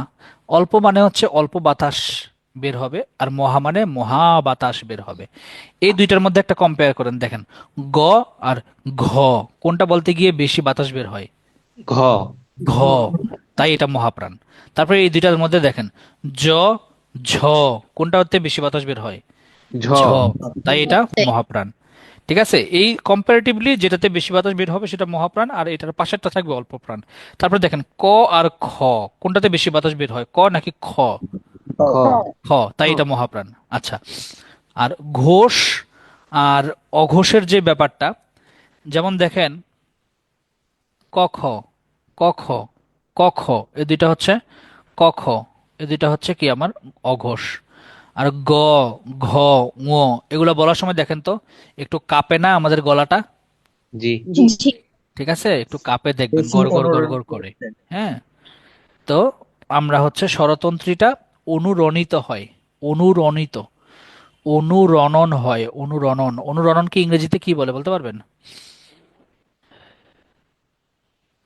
ভাইব্রেশন। রেজোন্যান্স, ও সরি। মানে রেজোন্যান্স। সায়েন্সের ভাষায় বলে রেজোন্যান্স। তো এই যে গলাটা অনুরণন হয়, সেজন্য এগুলারে বলা হয় ঘোষ। শেষের গুলা, প্রথমটাকে বলা হয় অঘোষ। আর একদম শেষের সিরিয়ালটা এটা তো নাসিক্য, কারণ আমাদের ইয়াতে লাগে, নাকে লাগে। তারপরে হচ্ছে এই স্বরবর্ণের যে সংক্ষিপ্ত রূপ সেটাকে কি বলে? স্বরবর্ণের সংক্ষিপ্ত কার। রূপ এটাকে কার বলা হয় বলে। কার। যেমন উ, এটা না লিখে কিন্তু আমি কি লিখতে পারি? এটা লিখতে পারি উকার।